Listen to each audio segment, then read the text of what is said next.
యేసుక్రీస్తు ప్రభువారు శిష్యులతో పాటు తూరు సీదోను ప్రాంతములకు వెళ్ళినప్పుడు సురోపెనికియా వంశమందు పుట్టిన గ్రీసు దేశస్థురాలు ప్రభు దగ్గరకు వచ్చి, నా కుమార్తె దయ్యం పట్టి బహు బాధపడుతుంది, దయచేసి నా కుమార్తెను విడిపించమని ప్రభువుకి మనవి చేసింది.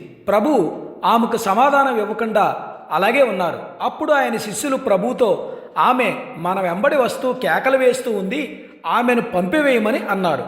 అప్పుడు ప్రభువు, ఇశ్రాయేలు ఇంటివారై నశించిన గొర్రెల యొద్దకే గాని మరి ఎవరి యొద్దకును నేను పంపబడలేదు అని చెప్పారు. అయినా కానీ ఆమె ఆయన్ని విడిచిపెట్టకుండా మొరపెడుతూనే ఉంది. అందుకు ఆయన పిల్లల రొట్టె తీసుకుని కుక్క పిల్లలకు వేయుట యుక్తము కాదని ఆమెతో అన్నారు. ఆమె, నిజమే ప్రభువా, కుక్క పిల్లలు కూడా తమ యజమానుల బల్ల మీద నుండి పడు ముక్కలు తినును కదా అని బదులిచ్చింది. అందుకు యేసు, అమ్మా, నీ విశ్వాసం గొప్పది, నీవు కోరినట్లే నీకవునుగాక అని ఆమెతో పలికారు. ఆ గడియలోనే ఆమె కుమార్తె ఆ దురాత్మ శక్తి నుండి విడుదల పొందుకుని స్వస్థత పొందుకుంది. యేసుక్రీస్తు ప్రభువారు రోగులను వెతుక్కుంటూ వెళ్ళి వారిని స్వస్థపరిచారు. 38 సంవత్సరాల నుండి పక్షవాయువుతో బాధపడుతున్న వ్యక్తి దగ్గరికి వెళ్ళి, నీవు లేచి నీ పరుపు ఎత్తుకుని నడవమని చెప్పగానే అతను స్వస్థత పొందుకుని లేచి నడవసాగాడు.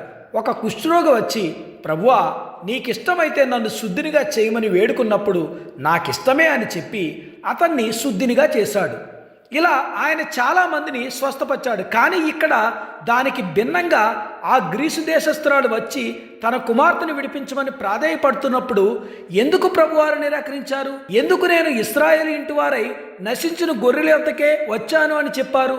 ఈ వాక్యాన్ని చూపించి కొంతమంది యేసుక్రీస్తు ప్రభువారు ఇశ్రాయేలు ప్రజల కోసం వస్తే మీరు ఎందుకు ప్రభువుని నమ్ముకుంటున్నారు అని ప్రశ్నిస్తారు. యేసుక్రీస్తు ప్రభువారి మధ్య అలాగే ఆ స్త్రీ మధ్య జరిగిన సంభాషణను పూర్తిగా గమనించినప్పుడు యేసుక్రీస్తు ప్రభువారు ఎందుకు ఆ విధంగా మాట్లాడారో చివరికి వచ్చేసరికి మనకు అర్థమవుతుంది. దేవుడు లోకమును ఎంతో ప్రేమించెను కాగా ఆయన తన అద్వితీయ కుమారునిగా పుట్టినవాని యందు విశ్వాసముంచు ప్రతివాడును నశింపక నిత్యజీవం పొందినట్లు ఆయనను అనుగ్రహించెను అని యోహాను సువార్త 3:16లో స్పష్టంగా వ్రాయబడింది. లోక పాపములు మోసుకుని పోవు దేవుని గొర్రెపిల్ల అని బాప్తిస్మిచ్చి యోహాను ప్రభువు గురించి చెప్తారు. ఈ మాటలు వారికి కనబడవు.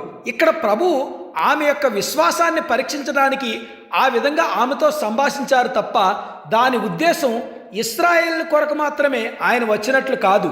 చివరకు ఆమె యొక్క విశ్వాసం చూసిన ప్రభువారు, అమ్మా, నీ విశ్వాసం గొప్పదని మెచ్చుకుని ఆమె యొక్క కుమార్తెను విడిపించారు. మనం కూడా విశ్వాసంతో ప్రార్థిస్తే మన జీవితాల్లో అద్భుతాలు మనం చూడగలం.